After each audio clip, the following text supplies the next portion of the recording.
Well, greetings and salutations, everybody. Welcome to Open Mic here on my YouTube channel. My name is John Campea, and I'll be your host today. You know, every day on the John Campea Show. That's our main show in the mornings. We go over all the movie news, but we take some time and take live questions. But here in the afternoon, that's all we do is take live questions. Just a bunch of friends standing around a virtual water cooler, talking about our favorite things in the world, and that's what we're doing here today. So, I hope you guys are having a good start to your brand new week. Without any further ado, let's dive right into it, and we'll start off today with a message from Taki, and Taki writes, "What happened to Cameron Diaz?" Nothing. I mean, she continued to be in a lot of movies, but then I remember hearing like a couple of years ago that she was talking about cutting back and maybe even retiring from acting. I remember that, but she stayed relatively busy for a long time, but just started to then not do as much.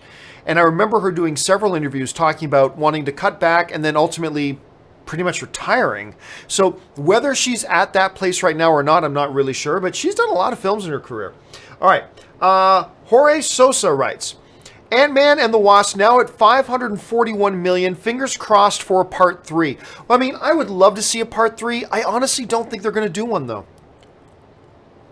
I mean, Ant-Man, I believe, is clearly going to play a pretty big role in Avengers 4. Amongst the very few, shots that we've seen from the set and things like that, Paul Rudd's in a bunch of them. I think there is a reason he survived the snap.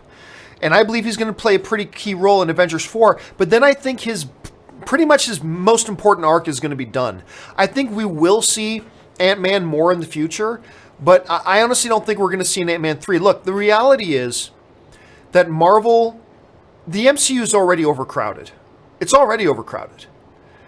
Like, everybody's wondering when's this and when's that and when's this and when's that. And there's 50 other movies. And then on top of all that, we've got X-Men and Fantastic Four and Deadpool, and all those 500 characters are going to be coming in too. They just don't have the time. And so, considering that while Ant-Man films have been amazing, I love Ant-Man 1. I think I like Ant-Man 1 a little bit more than Ant-Man 2, but I still really enjoyed Ant-Man 2, or Ant-Man and the Wasp as it's called. They have been amongst the lower, both of the films have been amongst the lower box office. They've both made money. They've both made tons of cash for Disney, but I honestly think his main storyline is going to be done with Avengers 4, and then we'll see him pop up, I think, in other MCU movies, but I don't know that we're going to get a standalone Ant-Man 3. I hope we do. Fingers crossed we do. But I don't think it's going to happen, especially when you compound the fact that it's already an overcrowded universe. It's just getting more and more crowded by the year. And then we've got all these 50 X characters that are going to be coming into the universe as well. I just don't think there's room for an Ant-Man anymore. Hope I'm wrong. But that's just kind of the way I see it. James Welsh writes, "You ever meet Peter Travers? What do you think of him?" I don't think I ever have. I mean, I might have met him once. If so, I honestly don't remember. He's one of the most quoted film critics around. He's not like one of my go-to film critics, but he's very solid, very reliable, and very steadfast. But I don't recall. If I have ever met him, I don't recall. So yeah, there's that. Ben Rayner writes, Logan tights equals bloody tank top. Yeah, of course. Going back to the story we talked about this morning about how Ethan Hawke is bashing on comic book movies. And really tipping his hand that, anything with tights and metal claws can't be taken seriously. Like, it's really kind of sad, especially coming from such a talented and intelligent guy like Handsome Hawk. It's really too bad. But yeah, there are no tights in Wolverine, as a matter of fact. Taki75 writes, Arnold accent, always winterize your pipes. Ben Hayusa, Robin, I want a car. Chicks dig the car. Batman, this is why Superman works alone. That's probably, out of all the bad lines in that Batman film, that's probably the funniest line. Out of all the bad lines, and it's a bad line, it's probably the funniest. Let's see. Where are we? Patrick Conway writes, "Did you see the pics of the car Robert Downey Jr. got for Chris Evans? If I'm not mistaken, it's not a car Robert Downey Jr. got for Chris Evans. I don't think he bought it. But I think he did some of the design on it, and this other company built it for Chris Evans. I saw a report. Oh gosh, am I remembering right? So basically, Chris Evans has this car, and he was going to go on Jay Leno's Garage. Jay Leno has some kind of show about cars. But anyway, and he was showing off this car, and it's got like a Captain America theme inside, but it's all muscle car. Like, it's not in red, white, and blue colors. It's more muted tones, but it's a cool looking car, man. Just look up Robert Downey Jr. Google Robert Downey Jr. Chris Evans car, and you should be able to find the pictures of it and the videos of it. I didn't look into it in depth when I came across it, but it is a pretty damn cool car. I saw the interior pictures, and it looks awesome. Let's see. Ant Banks, 1984, writes, describe the moment when Thor arrived in Wakanda at the Avengers 4 premiere. You probably mean Avengers 3 premiere, with a packed theater full of hundreds, maybe even thousands of people. Oh, it was madness. When that boom happens, and there's Thor, and of course, Rocket and Groot are with them too. Everybody lost their minds. Everybody lost their minds. It was absolutely great. And I'm pretty sure the same was probably true throughout movie theaters across North America. You know, it's really funny that, you know, going into Thor Ragnarok, and we've seen this a lot. I've seen these comments a lot. Now, you know, Thor used to be one of the Avengers I didn't really care that much about, but then Thor Ragnarok and Avengers Infinity War happened, and now Thor's my favorite guy. Like, I've seen a lot of those types of comments. And that moment when he arrives is great, and it's accented perfectly by Mark Ruffalo going, "You guys are screwed now." I mean, it was a great moment. Theater went crazy, but I'm sure that's probably the same as most theaters across America when that happened. All right, Ben Rayner writes, Logan, very grounded and my favorite comic book movie. I'm not going to say it's my favorite. I do think it's in my top three. I think it's in my top three. I mean, Avengers and the original Avengers movie is my favorite comic book movie. The other two in my top three in no particular order are The Dark Knight and Logan. I think together those three are the three best comic book movies ever made. And everybody's going to have a different answer for that for sure, because it's all subjective. But for me, they're the three best. Nosferatu writes, I meant 3D platforming as in the video game genre. Mario, World of Warcraft, etc. I remember some kind of question about that, but I can't remember what the specific question was. This morning, there was some kind of question about 3D. I can't remember what it is we're talking about, so I can't address it. Sorry, Nosferatu. Ben Hayusa writes, thoughts on Last Action Hero with Arnold. I think it's a fun, underrated movie to me. Honestly, not one of my favorites. Like, a lot of people talk very reverently about Last Action Hero. Now, granted, I haven't watched it 20 times. I think I've seen it twice. Maybe twice. I don't think it was ever one of my favorite Arnold movies, to be honest with you. But it's been a long time since I've seen it, and it might be high time for me to go back and check it out again. So maybe I need, because it's been at least, minimum 10 years since I've seen it. Minimum. Maybe much longer than that. So it might be time for me to go back and check it out again, and maybe I'll change my mind. Let's see. James Welsh writes, at the end of Infinity War, how did Fury know Captain Marvel was not dusted when he sent a signal to her? Is she immune? Well, I think, James, there's a whole bunch of things. Number one, I don't think Fury knew exactly what was going on. I don't know that Fury knew the whole thing about Thanos. I don't know if he knew about the snap. All he knew was something very wrong was happening. And he sent out a message to Captain Marvel. Now, whether Captain Marvel is in some kind of interdimensional stasis, or whether Captain Marvel is on some planet, or whatever, but your question assumes that Nick Fury completely understood what was going on and believed that Captain Marvel was immune to it. When really, we don't know for sure that Fury even understood what was happening. He just kind of realized some kind of global catastrophe was happening. An alien vessel just the day before had entered Earth's atmosphere. Things were bad, and now all of a sudden people are disappearing into dust. So he sent out a message. There's no way, I don't think, that Fury understood there was universal-wide ramifications as to what was going on. So that's just what I think, at any rate. I mean, we may get into Captain Marvel, and it may be explained that Fury did know, but I don't think he did. I don't think he fully understood what it was that was happening. Therefore, there's no reason he should assume that anywhere in the galaxy or anywhere in time, everybody was susceptible to the snap, because I don't think he understood what was going on. He just knew. Alien ship invaded the Earth. Iron Man goes missing. Big battle going on in Wakanda. Now, planes falling from the sky and random people turning into dust in the streets. Seems like a pretty good time to call out your ace in the hole and hit that Captain Marvel button. So I don't think he knew she wouldn't be affected, because I don't think he thought there was a possibility she was affected. But I could be wrong about that. We'll have to wait and see. All right. Just Plain Steve writes, public service announcement. Tony isn't stuck on Titan. Sure, the ship he got there in was destroyed, but Star-Lord and company didn't exactly walk there. The Milano has got to be sitting around somewhere close by. Oh, I've been saying that for weeks. We've been talking about that on the show. That's come up a couple times, Steve. And we've talked about the fact that the Milano was there.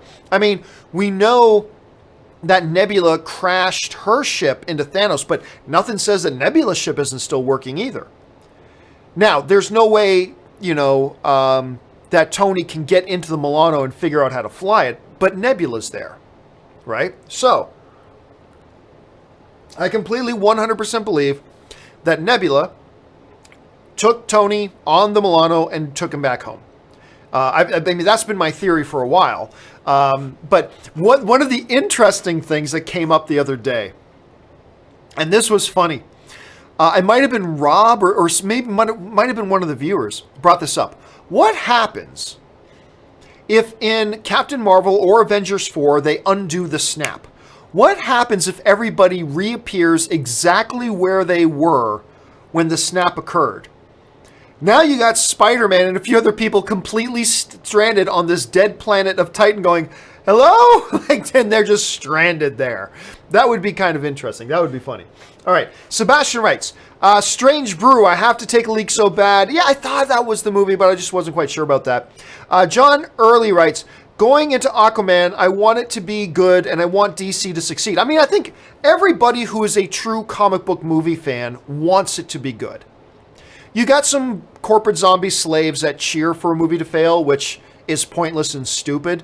But, I mean, I think all of us who appreciate comic book movies, we all go into all these films hoping that it's good and hoping they can succeed. I think there's a lot of things going in favor of Aquaman. You got a great director on board. I like Jason Momoa as the character. Now, none of that guarantees... Oh, and the trailer was great. None of that guarantees the movie will be good, obviously. But, I mean... the rest of us, like I said, some pathetic zombie corporate slaves notwithstanding, the vast majority of us just want good movies. We don't care what studio they come from. We don't care what labels on them. We just want good movies. And if they're good, we hope they succeed. So, fingers crossed. I mean, Aquaman has an uphill battle to go as far as financial success goes, right? They do have an uphill battle to go, and they haven't done themselves any favors by planting them on the release date that they have. They've actually put themselves behind an ape. I have no idea what they're thinking about releasing on that date. That to me is just ridiculous. But that aside, I think you're going to find most people, John, are going to be in the same corner as you. Sebastian writes, you're going to lose your Canadian card. Take off, you hoser. Patrick Conway writes, over or under 30%. Coulson drives a 62 red Corvette in Captain Marvel. I'm going to bet we don't even see Coulson's car, to be honest with you. And what was the name of that car? I'm trying. He's got a name for the car, and it's like Betsy Sue or something ridiculous like that. He's got a name for the car, and I can't remember what it is. I'm going to guess he doesn't have the car yet, but even beyond that, I think there's a strong possibility that he doesn't even. We don't see him driving around at any point. So I'm going to take the under on 30%. Let's see. Murray Reich writes, over the weekend, me and a friend had a heavily angry debate comparing the prequels to The Last Jedi. I tried my best to win the argument why The Last Jedi is better, and we got nowhere. In your words, why is The Last Jedi overall better? Well, there is no definitive answer to that. It's all subjective. I mean, you cannot win an argument about what movie is better. All you can do is state your case about why you enjoyed one movie more than another, but that will never change somebody else's minds as to what worked for them. You know, because you can scream till you're blue in the face that this movie's better because that movie did this and that thing was stupid. But the other person may go, no, that thing worked and I find it enjoyable. What are you going to do? You can't argue somebody out of their subjective opinion on something. There are so many people... to me, the most arrogant thing in film is saying, I can prove that this movie's better than the other one. The minute you say that, you're just proving that you're an idiot. and that you have no idea about the most basic fundamental thing about art and film, and that's that it's all subjective. It's all subjective. But that one made stupid jokes, and the other person says, I found the jokes funny. What are you going to do? You can't argue that. You can't argue that that person found those jokes funny and that they worked for them and it made them smile and made you laugh. You can't argue your way around that. All you can do is make yourself look like an ass and say, well, you shouldn't have laughed. Well, then now you're just an ass, right? So I tend not to get into arguments about what movie is better than the others. Especially when people have skin in the game. Like I found The Last Jedi to be an infinitely superior film to all the prequels. But there are people out there who prefer the prequels over The Last Jedi. Okay, I can tell you why I like The Last Jedi.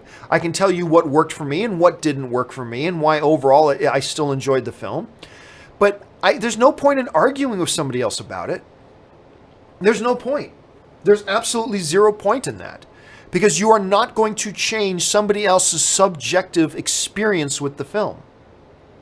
Now, what you can have an argument about is, you can argue about details in the movie and what actually happened and what didn't, because that can be proved.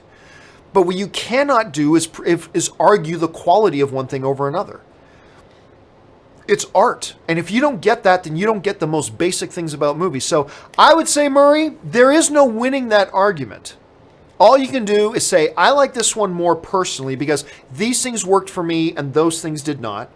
And the other person's going to say, well, those other things did work for me and the things you like didn't. There's no winning that, right? There's no getting around that. So I would say it's an argument just best not to get involved in the first place. All right. Chris Miner writes, thoughts on Manu Ginobili retiring? Yeah, I saw that today. Manu Ginobili retired. It was just a clutch dude. Like, wherever he was playing, whatever the situation, it seemed like whether it was San Antonio or another team that he played on for a while, if you really needed a clutch bucket, Manu would figure out a way to make something happen. He was just one of those guys. He was never the most athletic, whatever. What he was he was a prototypical San Antonio basketball player, man. He was a product of the pop. He knew his role. He executed. That's all there was to it. And I think the game is going to be missing a really great player. So, yeah, but hats off to him. He had a great career. I think he's got 4 rings. He's done it all. So, well done, Manu Ginobili. Go and enjoy your retirement, dude. SSJR Goku Black writes, looks like Ant-Man and the Wasp will reach your goal of 600. I don't know if it'll reach 600 million. After all, with its near $70 million debut in China. I mean, let me pull something up here. I don't know if that'll hit 600. Hold on a second. Box office. Okay, let's get this here. Okay, so it is now sitting at, let's see, 544 million with a, where's China? There it is. Oh, it hasn't tagged China yet. Oh, see, I thought I might be wrong about that, because I thought the 544 million included the 70 plus million that it made in China. But I might be wrong about that. That 544 may not have included the China number. So I was actually thinking, I don't know if it'll hit 600, but it may already be over 600. I got to double check those numbers. I'll check those again in a couple of days. But it looks like maybe it does. If that's the case, it has now officially made more money than the first Ant-Man did, which is what I originally thought it would do, but then later thought, I guess it's not going to do that, but I guess it did. So there you go. Again, it all depends on whether that 544 million includes that number from China. If it does, then it's still going to have a hard time getting 600 million. If it does not include the number from China yet, then it's already over 600 million. And has already done better than the first Ant-Man. It still doesn't change my mind that I think they're done with Ant-Man as far as standalone movies go. But, hey, we can always hope and keep our fingers crossed. Let's see here. Murray Reich follows up. When I went to see Happytime, somebody in the audience was taking pictures with their phone at the movie screen every few minutes until I told them to stop. That's ignorant, man. How could people... First of all, how does a movie theater not catch that? Seriously, look... nobody likes a rat. Snitches get stitches, but you're damaging the movie industry. You pull out a phone and start recording or taking pictures in the theater, I'm going to get theater staff, because you're hurting the industry by doing that. You're being an idiot. You're just being an ass, and you're ruining everything for everybody else. So yeah, damn right. I'm going to go, first I'll ask you probably politely, but you keep doing it. I'm going to go get theater staff, because you are screwing over the industry that I love. So I need you to stop. So ask politely, and if you don't, I'm going to go get staff. I mean, it's just, I can't believe people would be that ignorant, especially today. Like, some people are just assholes, man. Let's see. Calissus Menon writes, "Hey John, got back from Salzburg, Austria. That's awesome. Where I was fortunate to see where some of the scenes from The Sound of Music were shot. It is one of the coolest things in the world to be somewhere and know this is the spot where they shot this. You know? Like, even in my hometown of Hamilton, I could stand down on King Street and go, this is where that shot in the Hulk movie when Hulk was fighting Abomination. This is where he was standing when he picked up the 2 cop cars and made boxing gloves out of them. This is where I mean, that's pretty cool. But for some like all-time great movie like Sound of Music to actually be there on the spot where they shot it, I always get this rush of a sense of history. I don't know why.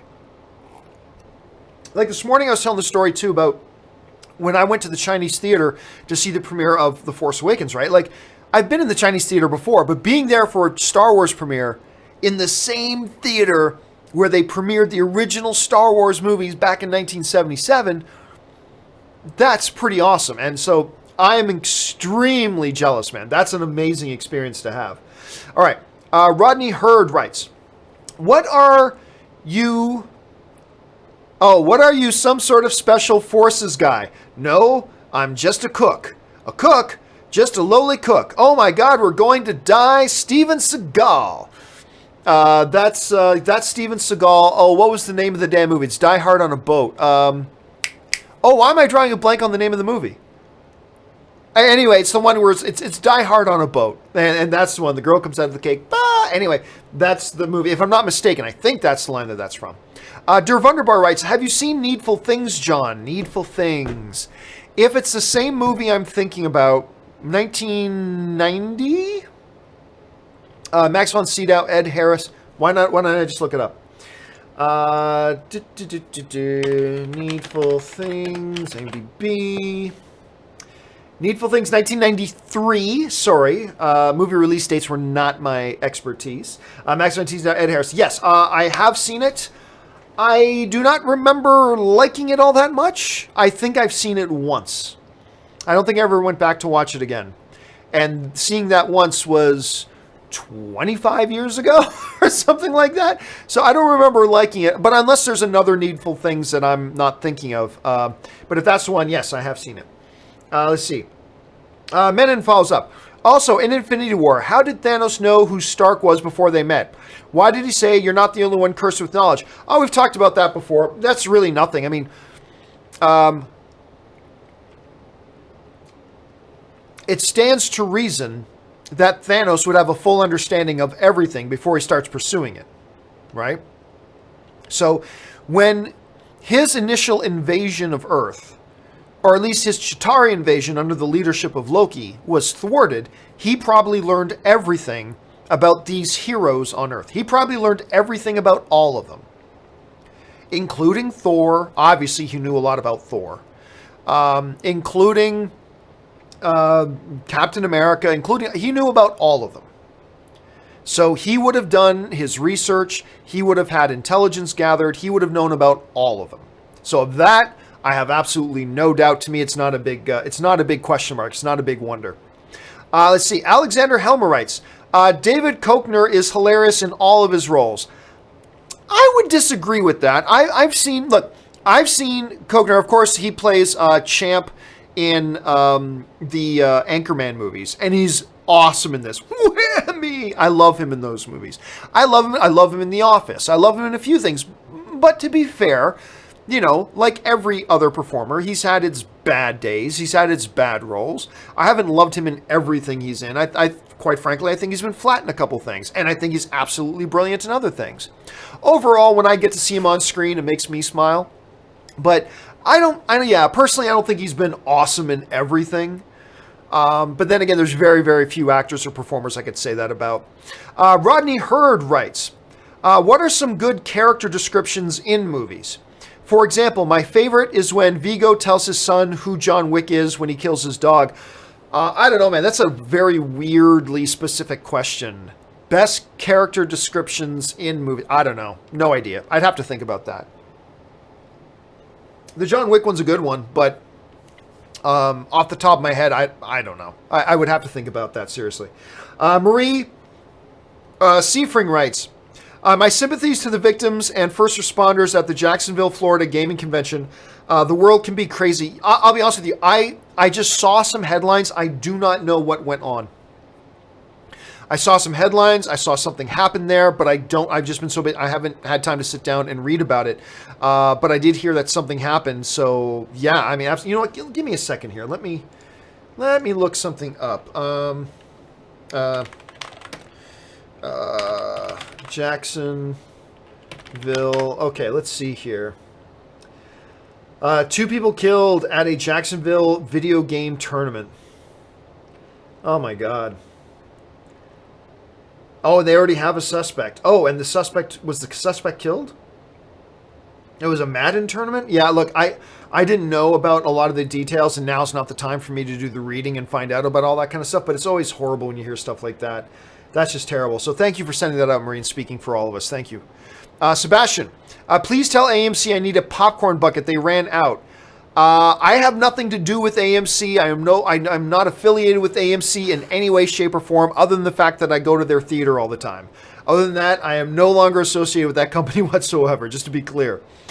Ben Rayner writes, difference between Dominic joining and other guest coming on. They never announced the others coming to episode 7 to me. That's promising.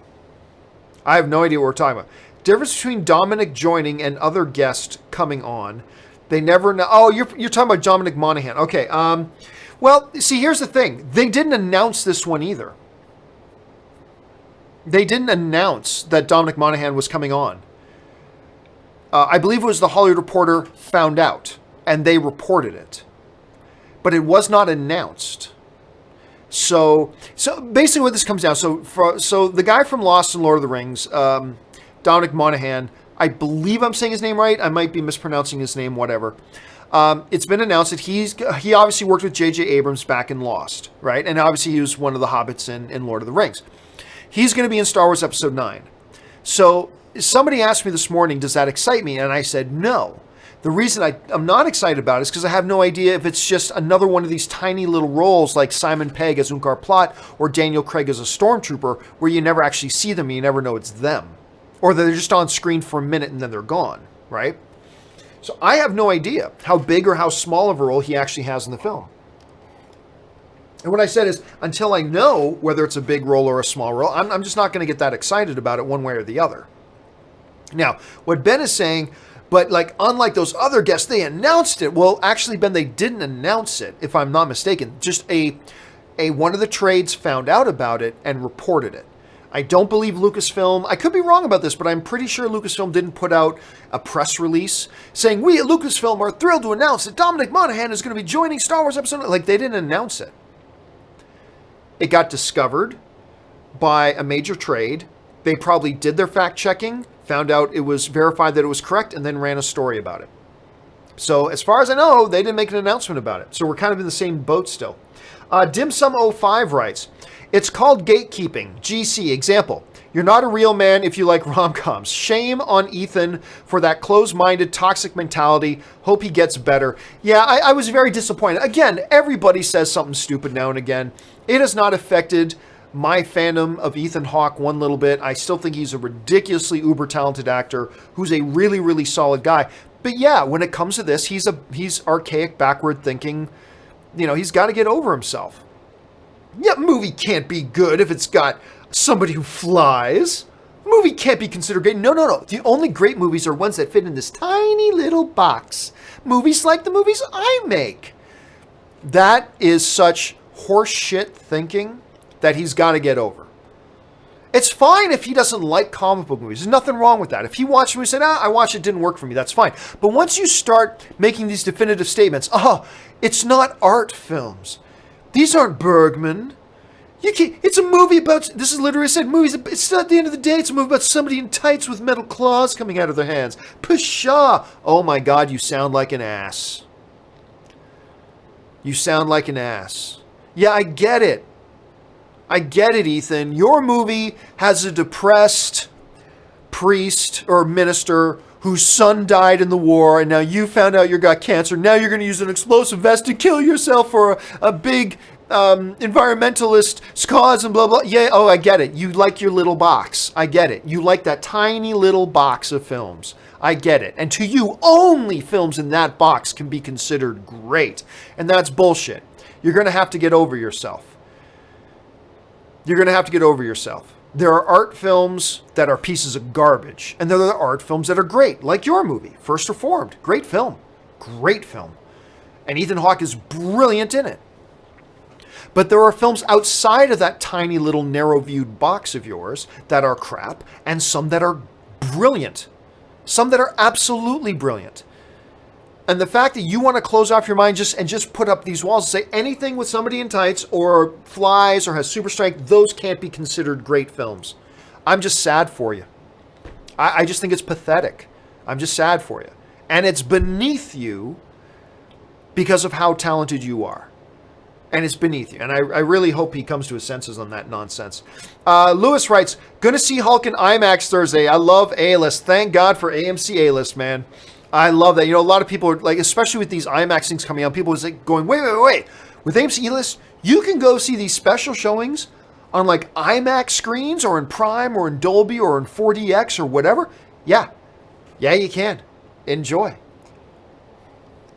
One of the best benefits of A-List to me is the fact that you can go to see IMAX and Dolby and 3D if you want. I'm not a 3D guy, but you can go to Prime and you can go to Dine-In and you can go to all these theaters. One of the best advantages of A-List. I love it. Dimsum05 writes, by the way, saw Happytime. Fun, but a little too on the nose. The movie kind of dragged when they lingered on certain jokes a bit too much. Solid 6 out of 10. Yeah, one of my criticisms of Happytime, I really enjoyed Happytime Murders a lot. But one of my criticisms, and I think I brought this up in my review, was the fact there's one or two times in the movie when they really belabor a joke. Like they get on a joke and they just kind of stay on the joke a little bit too long.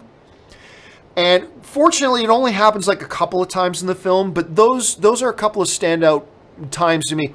There's this one time, I'm not going to give anything away, when Melissa McCarthy is kind of supposed to be kind of hopped up on stuff, and she just does this repetitive thing, and it just drags this joke out way too much. And I get it, they probably thought it was one of those jokes where the more times they said it was going to get funnier and funnier, but it didn't. So, but overall, I thought it was a really enjoyable film. I had a lot of fun with it. I laughed my ass off at it. But yes, that is one of the same criticisms I had about it, Dim Sum. Santiago Villa writes, the Deadpool the Musical 2 fan-made film is hilarious. I thought it was good. I had a bunch of people writing to me saying, you guys see this thing, it's awesome, it's awesome, it's awesome. And maybe I just got too hyped for it, because then I watched it, I'm like, this is clever. Certainly better than anything I could make. But I'm not the standard of excellence now, am I? But I thought it was okay. I didn't think it was all that funny. I didn't think it was all that great, but it was good. And again, certainly better than anything I could have done. Let's see. Ben Rayner. Do you have a favorite Saul character? Yeah, I started watching Better Call Saul. I'm now into season 2, like episode 3 or 4 of season 2 now.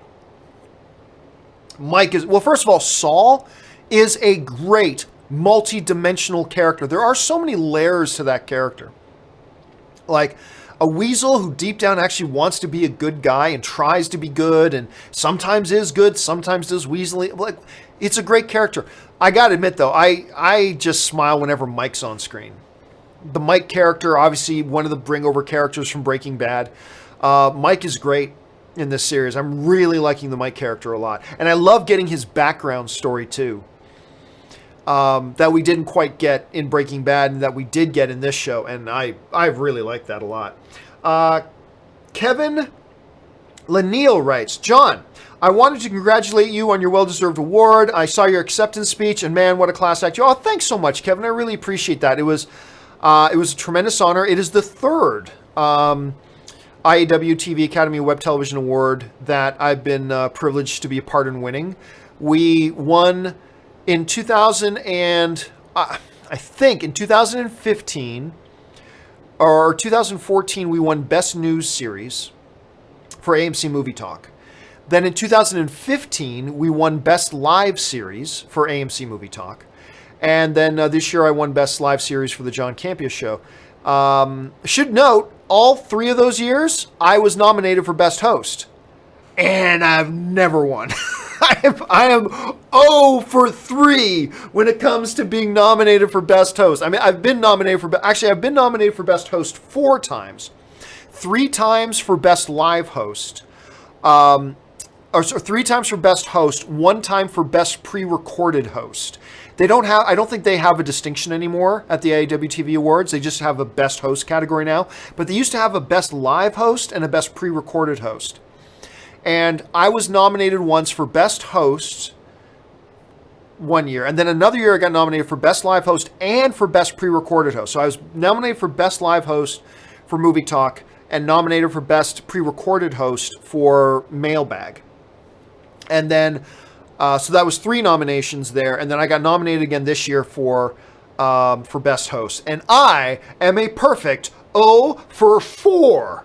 0 for 4 in the Best Host category. That's me. Happy to tell you I maintained my perfect record at the IAW TV Awards at striking out at the old Best Host Award. But I was super thrilled to win Best Live Series, and it's a testament to all you guys, the viewers, and obviously my wife and the people who worked with me, fact checker Jonathan, Ray, all that kind of stuff. So super honored. But yep, just so nobody is lost count, Best Host category, 0 for 4. That's me. All right. On we go to Rodney Hurd, who writes, he tasks me, and I will chase him. I will have a chase around the moons of Nibia and around the Antares maelstrom and around perdition's flames before I give him up. With my last breath, I spit on thee. That's my favorite line in all that. With my last breath, I spit on thee. Con, man. Con. Der Wunderbar. Oop, took a big jump. Hold a second.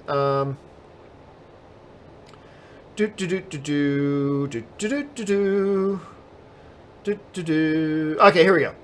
Der Wunderbar writes, I recommend watching Castle Rock. Very good. I've been watching it. I've stopped. Now, I'm not saying I've given up on it, but I got to episode 4, and I thought, while I thought the first episode was pretty intriguing, it has been painfully slow. You can be slow and have pace. You know what I mean? This just feels slow with no pace. And I don't feel like I'm getting it. You know what? The first few episodes of Better Call Saul are slow, but I always feel like I'm getting somewhere as I was watching it. It's very slow, the first 4 or 5 episodes. But I always felt like I was moving. I always felt I was making progress through the narrative and through the story. With Castle Rock, I've found it to be pretty painful. Aside from a very promising pilot that I liked, it's been hard. Now, I have not given up on the show. I just stopped rushing to watch the new episode that airs, and I'll pick it up. I'll probably finish off season 1, but for me, it's got to pick up. It's got to pick up. All right, Marie Seifring writes, Deadpool the Musical 2 sounds hilarious. Maybe Celine will fill out a score for the stage version. Oh, man. First of all, that song is so good. I was actually in the shower this morning, and I got a Google Home in my bathroom. I've got a Google Home in my living room. one in my bedroom, one in my bathroom. Anyway, so when I'm in my showers, I go, hey, Google, play music, right? So I just told it to play music this morning. Sometimes you can tell it specifically what you want to listen to, but I just got in the shower today and say, play music. And it starts playing, and wouldn't you know it, they start playing Ashes from Deadpool, Celine Dion. Oh my God, I love that song. I love that song. Can beauty come out of ashes? I'm like, yeah, like I'm just in my shower, right? And it's awesome. Forget the fact of how hilarious it is because it plays with Deadpool. It's a great song. It's a great song. I love that song. Anyway, AFC writes, why doesn't Hulk get stronger as Thanos boxes him? One of the things the MCU have never really explored is that notion of the Hulk that the angrier he gets, the stronger he gets. There is theoretically no limit to the power of the Hulk. There's theoretically no limit. But that angrier he gets, stronger he gets, theoretical no limit to his power, that is something they've never really explored in the MCU. They've kind of depowered Hulk a little bit in that way. You know, it's funny. It was just announced today that they're doing there's a new Defenders comic coming with the original lineup of Defenders, which involved Namor, it involved Doctor Strange, it involved Hulk, and who was the fourth member? Another super powerful being. Anyway, then there was a fourth member of it, right? The MCU, especially in Thor Ragnarok, and now going into Avengers 3, they seem to be depowering him a bit. Now, don't get me wrong. I'm fine Thanos wielding the Infinity Gauntlet, having been souped up with one of the stones in it. Because every time he adds a new stone, he experiences like a quickening, right? He gets a surge of power. I'm fine with him beating Hulk in a fight, but they just depowered him a lot in Thor Ragnarok, then they depowered him again here. And it would be interesting to see, especially if they ever wanted to use like a World War Hulk type of scenario where Hulk kind of becomes the antagonist of the film. You've got to stop that. And they've got to get into that mythos of the Hulk, of the angrier he gets, the stronger he gets, because it's not something they've explored in the MCU so far. Murray Reich writes, any update on Star Wars talk? Also, will you be doing this week a live Facebook page Q&A? Yeah, I'll probably be doing a Q&A. Actually, I almost did one last night, but then I realized it was just getting too late. I will be doing a Q&A, an Ask Me Anything on the Facebook page. And for those of you who know what I'm talking about, we have a Facebook page exclusively for our Patreon supporters. So every once in a while, I hop on there and just drop in and guys, for the next hour, ask me anything, go! And we do one of those things, and I will be doing one of those this week. Like I said, I almost did one last night, but I just decided it was too late. No update on Star Wars Talk. I am interested in bringing back Star Wars Talk Tuesdays. However, I need to find an appropriate host to join me, and not somebody I've ever worked with before. And that's going to take me time. It's going to take me time to find somebody like that. So, and I appreciate, guys, please do not send in requests to be that host. Because the first time I mentioned that, I got like 50 emails from people saying, John, I'll be that guy. While I appreciate it very, very, very, very much, I will find and ask on my own time when I think I've found the right person. I will find and ask somebody to be that person. But I appreciate the outpouring of offers, I do, but give me time. It may be a while. I mean, who knows? Maybe I'll find somebody next month. Maybe it'll take 4 or 5 more months. I don't know.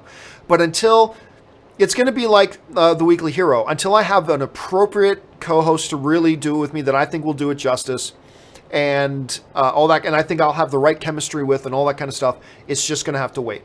So maybe it'll be next month. Maybe it'll be 5 or 6 months from now, so we'll have to just wait and see. Jared Vester writes, who, in your opinion, do you think is the best male actor in Game of Thrones? This includes dead characters from previous seasons as well. It's hard to go against Peter Dinklage. I mean, Peter Dinklage, like, I'm going to narrow the question to best actor in Game of Thrones. Not which actor who just so happens to have been in Game of Thrones is the best overall actor. But who is the best actor in Game of Thrones? I don't know that anybody has outdone Peter Dinklage. Peter Dinklage, I believe he's made this show. I think, if you go around the world and ask everybody's favorite character, I think more times than not, you're going to hear Peter Dinklage's character. There's something about that Lannister, man. He's just, I drink and I know things. And he's just the best. Whenever he's on screen, he makes it happen. So many Emmy Awards, so many Emmy nominations, all of that kind of stuff. I honestly believe in the show, in the context of Game of Thrones, the best performances we've ever got out of that show are probably from Peter Dinklage. So that's what I think at any rate. AFC writes, Jason Statham in Meg felt as invincible as Dom T. Not so much to me. They definitely went out of the way to make him seem a little flawed, a little cracked. And he certainly wasn't invincible. He certainly was not invincible. But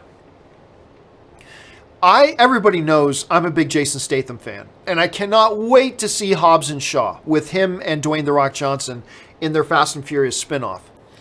That said, I did not think Jason Statham was the right fit for that movie. Jason Statham never fit in that movie to me. And I'm a big Statham fan, but not every actor is the right fit for any particular role, and I just never felt like that was the right fit. Now, the movie's making money, hard to argue. I didn't love it, but there are certainly things about it that are really cool. I don't think it's a bad movie by any stretch, but I just never felt like he was the right fit for it. It just never clicked with me. Like the way, when Jason Statham in most of his movies, he just fits like a glove in every role he's in. I just love him in movies.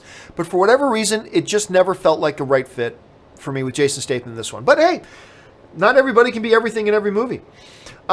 Chris Warden writes, just watched a video on Hollywood accounting.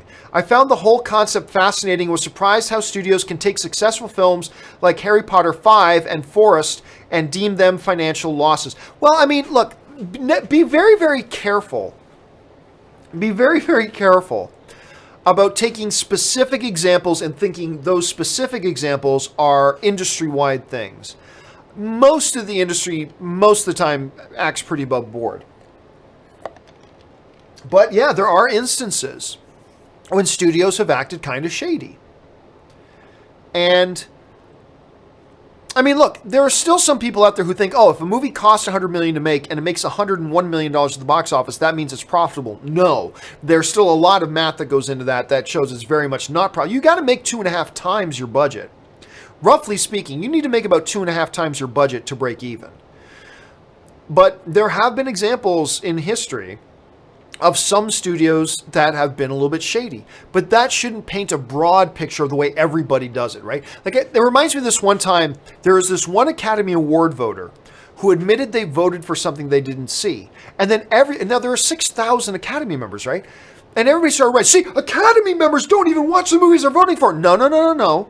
There was one guy, and maybe there are a couple more, but the fact of the matter is with 6,000 voting members, there's a sheer body of members there that makes sure that the odd one who doesn't act properly, they're pretty much washed out because of the sheer number of votes.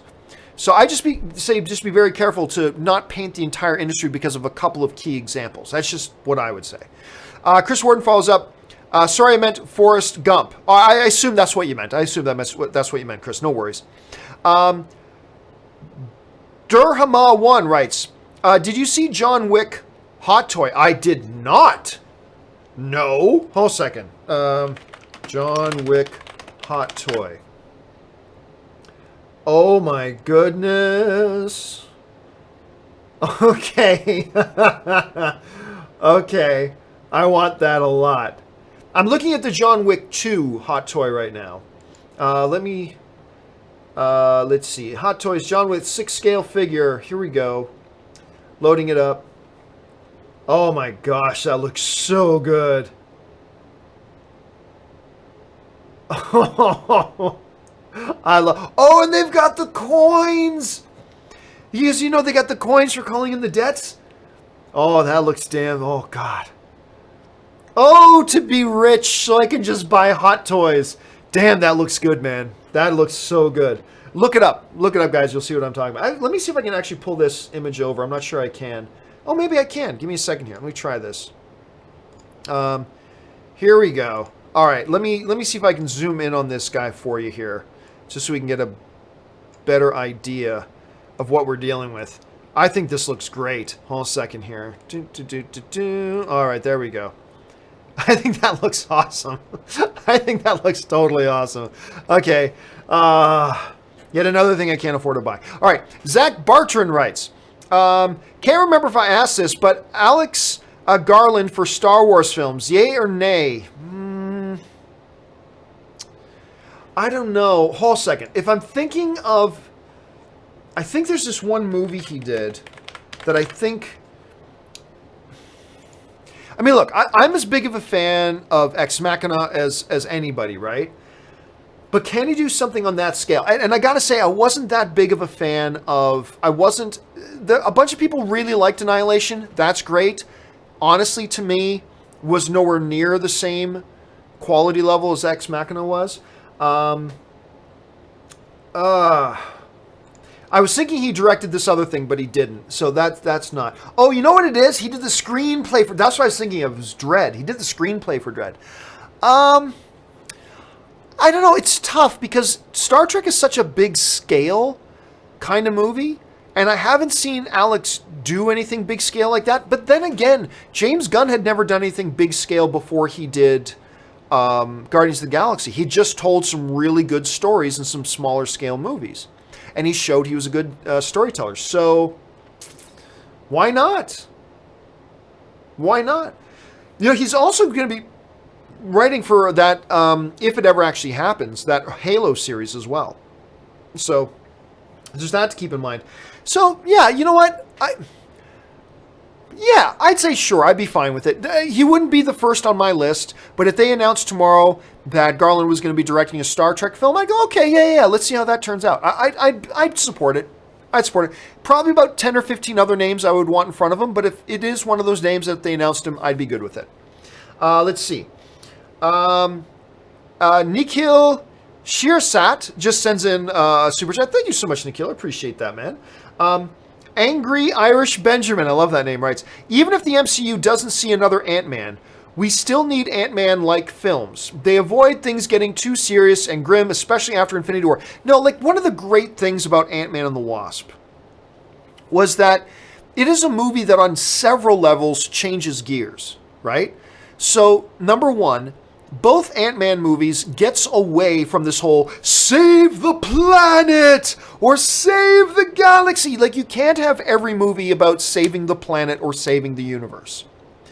That will get tiring. You need to change levels, to use MMA terms. You need to change levels. So you go from save the country, save the planet, save the girl. Save your family.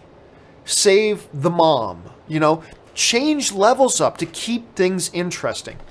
Ant-Man and the Wasp did that on several levels. Number one, it changed the scale and the scope of the conflict. It wasn't about saving the planet. It was about trying to save Hope Van Dyne's mom.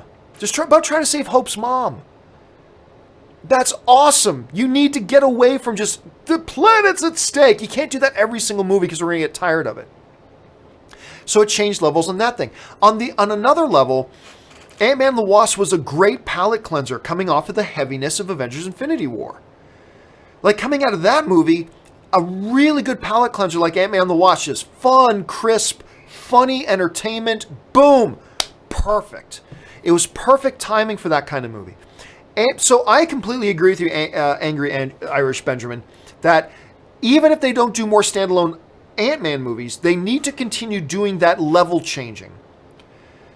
You can't put out 5 films in a row that are just the same. Oh, it's the same thing over and over. You got to keep changing levels, and you're going to need films like Ant-Man and Ant-Man and the Wasp to do that. So even if they don't continue to do Ant-Man films, they need to do films like that. I completely am in agreement with you on that. Daryl Best Wadley writes, congrats on the award. Thank you so much, Daryl.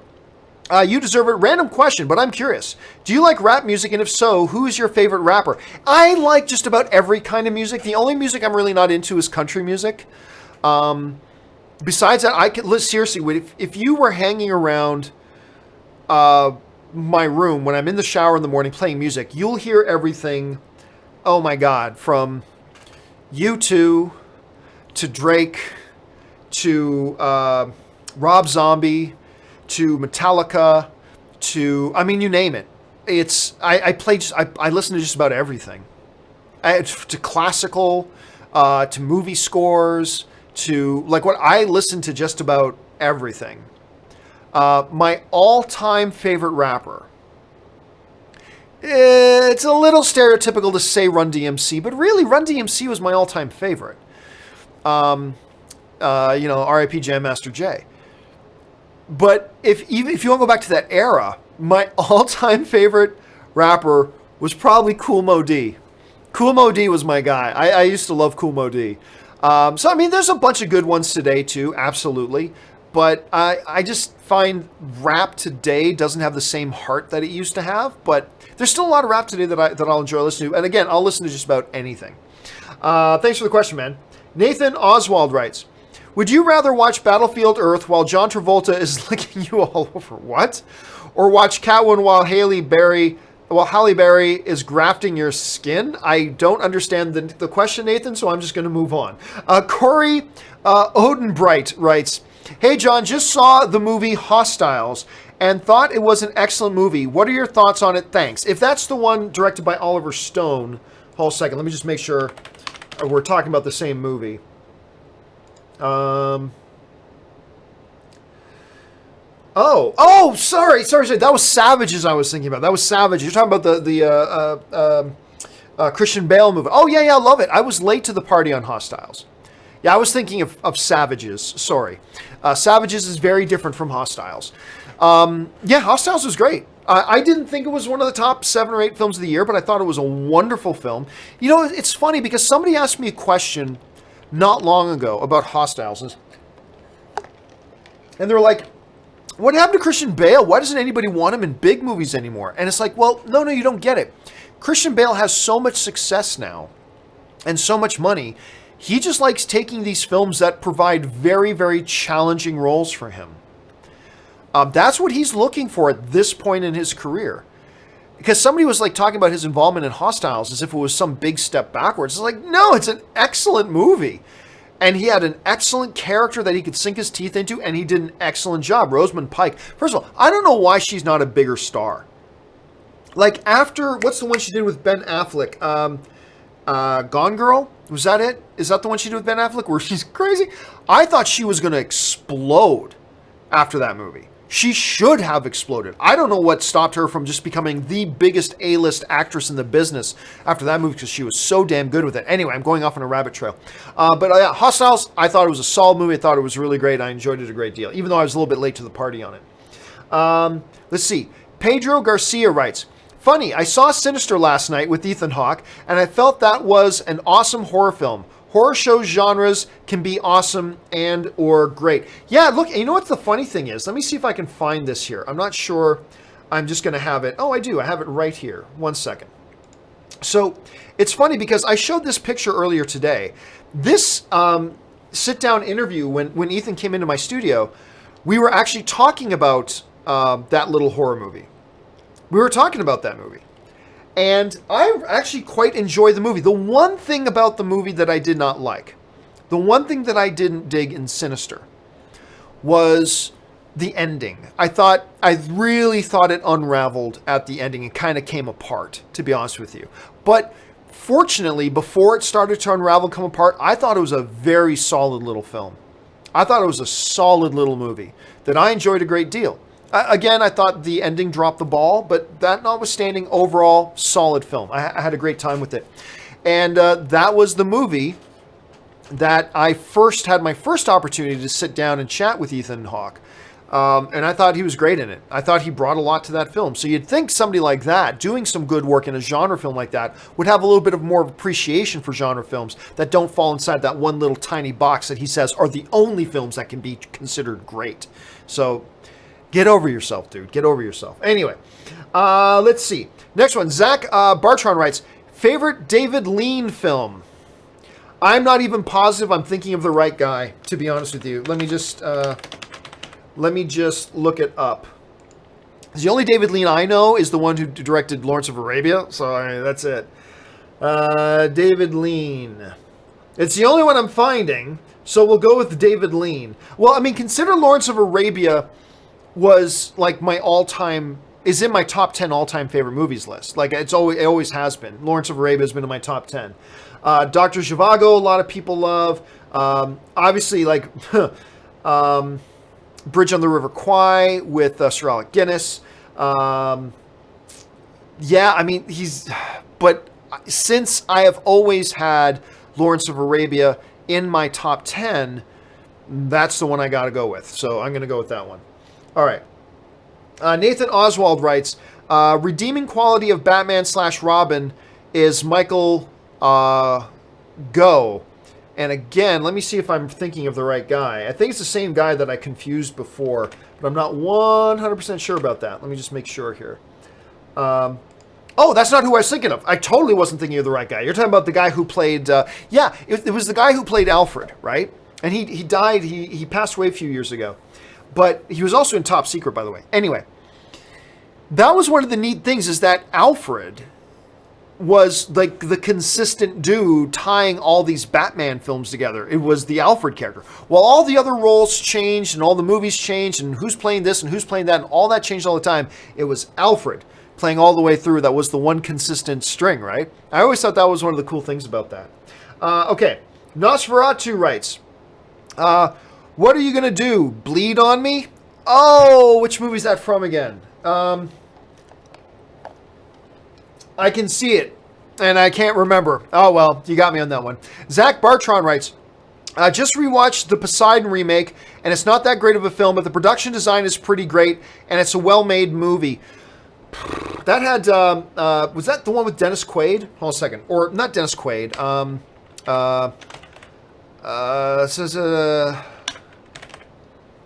Kurt Russell. Yeah, I knew it wasn't. It was Kurt Russell. I always confuse Dennis Quaid and Kurt Russell all the time. With Richard Dreyfuss, blah, blah. I agree. It was not that good of a movie. It was not that good. Had worlds of potential. It was directed by Wolfgang Peterson, so a lot of people were very excited about it. It was this big budget thing. It was going to be this whole thing, and did not work. I totally forgot Richard Dreyfuss was in that. Amy Rossum. Oh, I love Amy Rossum.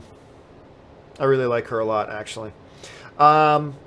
Anyway, so yes, I completely agree with you. It's not a very good film.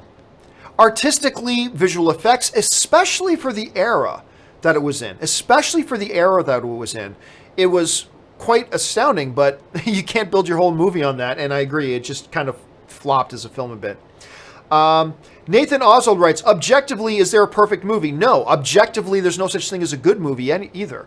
All film is subjective.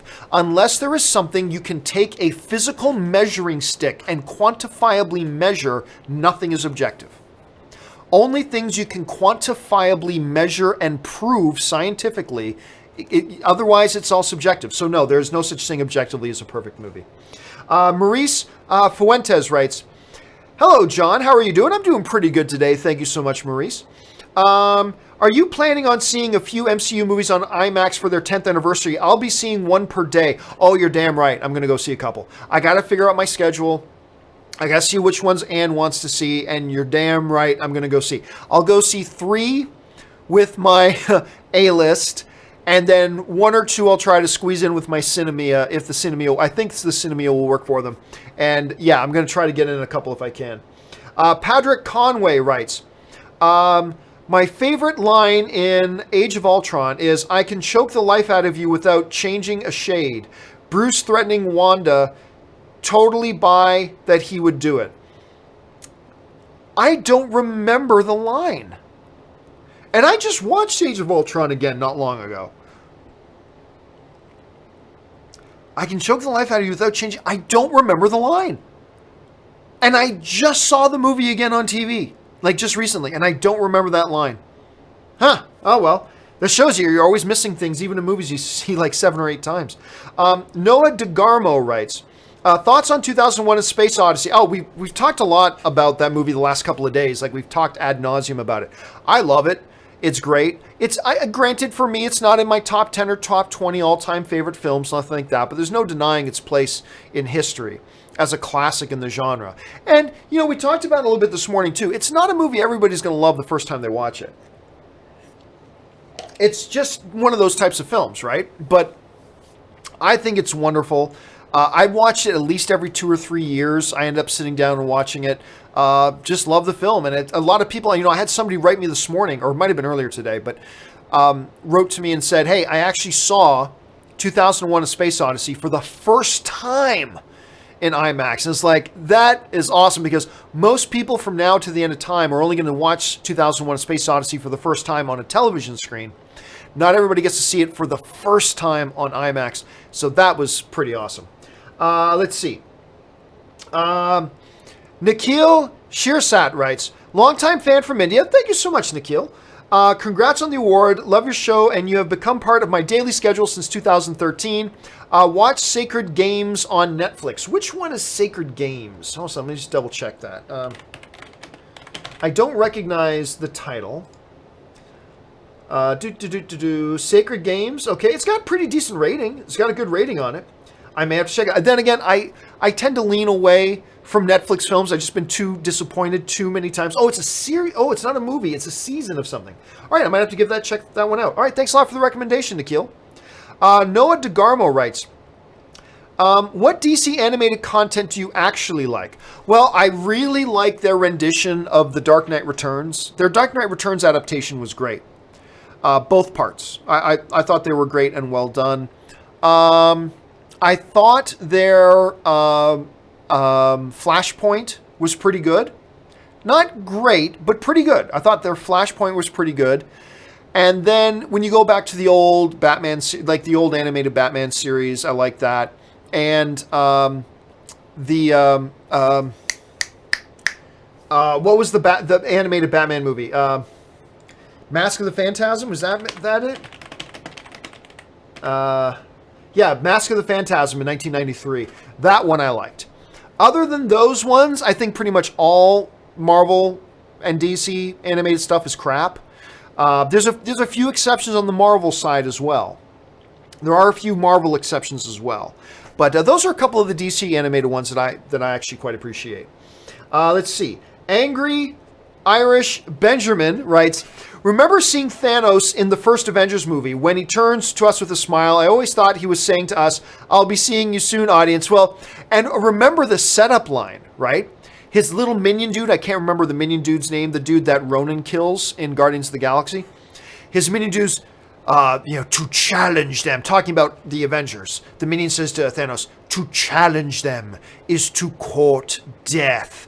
And of course, that's a little wink to everybody, knowing that in the comics, Thanos loves death and all that kind of stuff. So he turns with that grin. Doesn't look like Josh Brolin in there for whatever. Totally different skin tone, too. But yes, I mean, it was that moment where a lot of people in the theaters had no idea who that dude was, right? So you could tell at the end of that movie who the comic nerds were and who the average film goers were, because you'd hear, like, when Thanos turns, everyone's like, oh, like, then that's the comic nerds. It's over there is the comic nerds. And of course he gave the little reference to death. But yeah, it was a total foreshadowing of, this is the direction this universe is going. We are heading towards Thanos. That's our direction. That's what this entire series of films from here on out is going to be targeting towards, right? And really, they introduced it earlier in Captain America: The First Avengers with the Tesseract, right? They really introduced the first notion of it there. But then we get into Avengers, we get our first look at Thanos, and like they kind of establish moving forward, this is what this entire series is going to be about for the next few years, at any rate, right? And yeah, I still remember that, man. It was, and just being able to know, yeah, those ones are the comic book nerds, and everybody else is like, what? I don't get it. Who's Grimace? Who's the purple guy? But yeah, that was a great moment in comic book movie history. All right, let's see here. Dude had another little jump. Hold on a second. And we are out of time, but I'm just gonna finish off the questions we've got here. Inglouser writes, hey John, long-time watcher, first time writing. Thanks so much for writing in Inglouser. What's your opinion on the National Treasure franchise and the potential third film? Never going to see a third film, not at this point. Unfortunately, as potentially awesome as look, when Nicolas Cage is on his game, he's one of the best actors in the world. There's a reason there's a couple of Oscars on his mantle, okay? But he's kind of run his street cred into the ground, right? I don't think you're ever going to see them take another shot at National Treasure unless they reboot it. That's always a possibility.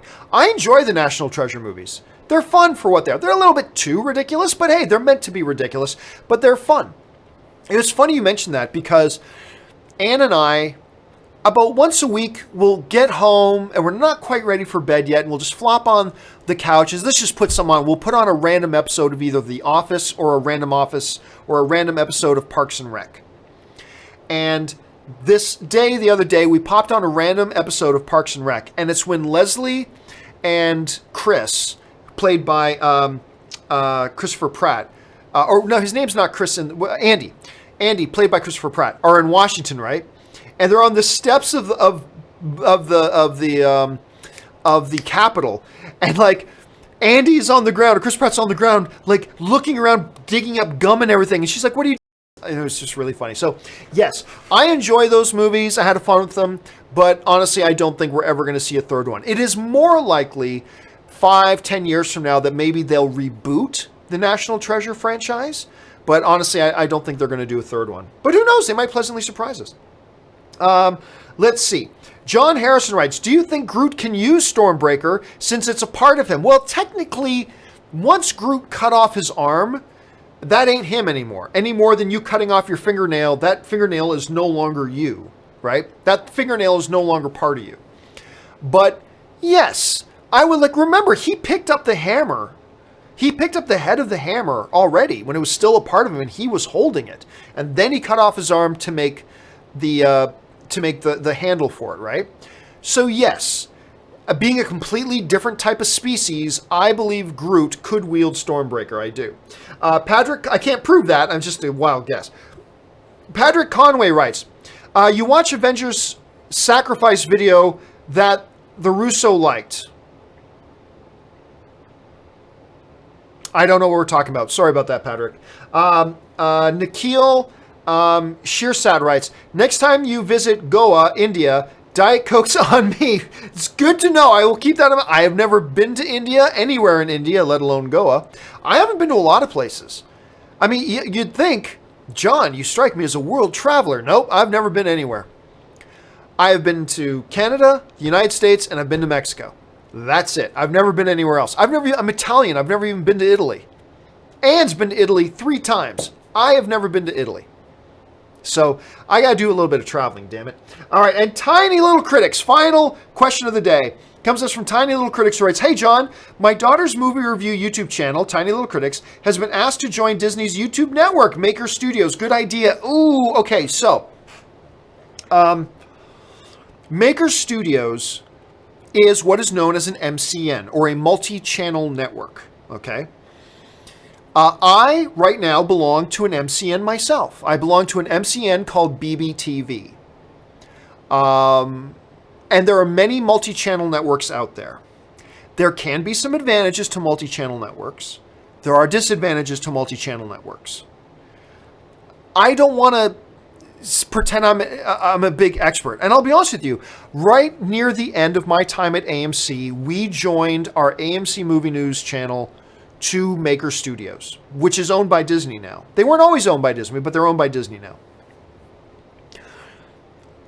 There are optimists out there who say, hey, MCNs are multi-channel networks, like Full Screen, like Maker, like BBTV, like the dozens and dozens and dozens and dozens and dozens and dozens and dozens and dozens of others of them, can have some benefit. Like they can do this for you, and they can do this for you, and they can do that for you. However, there's also a lot of pessimists out there who have worked with MCNs that will swear you should never get involved with an MCN. All they do is take a cut of your money that you generate on YouTube, and they really ultimately, at the end of the day, don't do anything for you. They just kind of just take money from you, and that's it.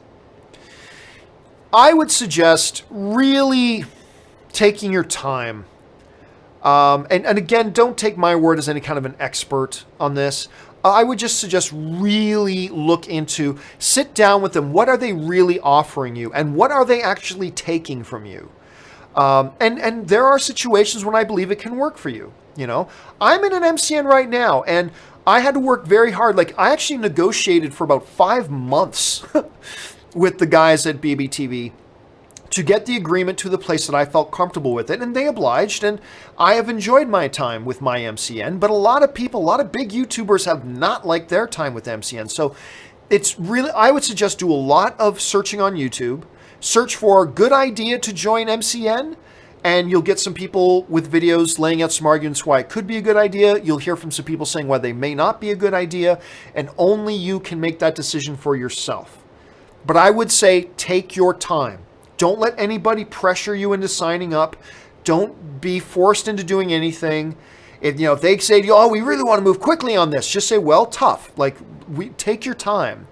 Really look into it, because like a lot of times you are minimum signing up for a year and maybe for longer. And sometimes some MCMs are a little bit shady, and sometimes they'll try to make you sign up for something longer than you intended for.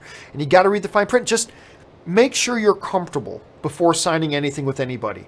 Maybe it could be a good experience. Maybe not. I don't know. But just do yourself a favor, especially if you're dealing with your kids' stuff. Be very, very cautious. That's all I'm saying. Just be cautious. It could be good. It might not be good for you, depending on your situation. Just be careful. All right. That's all the time I have for today, guys. Thanks so much for joining me for this installment of Open Mic. Don't forget, the John Campea Show returns again tomorrow morning at 9 a.m. We're already got a few interesting things lined up that we're going to be talking about. Cannot wait to have you guys there. That'll do it for me, guys. Thanks so much for joining me. My name's John Campea, and until the next video, bye-bye.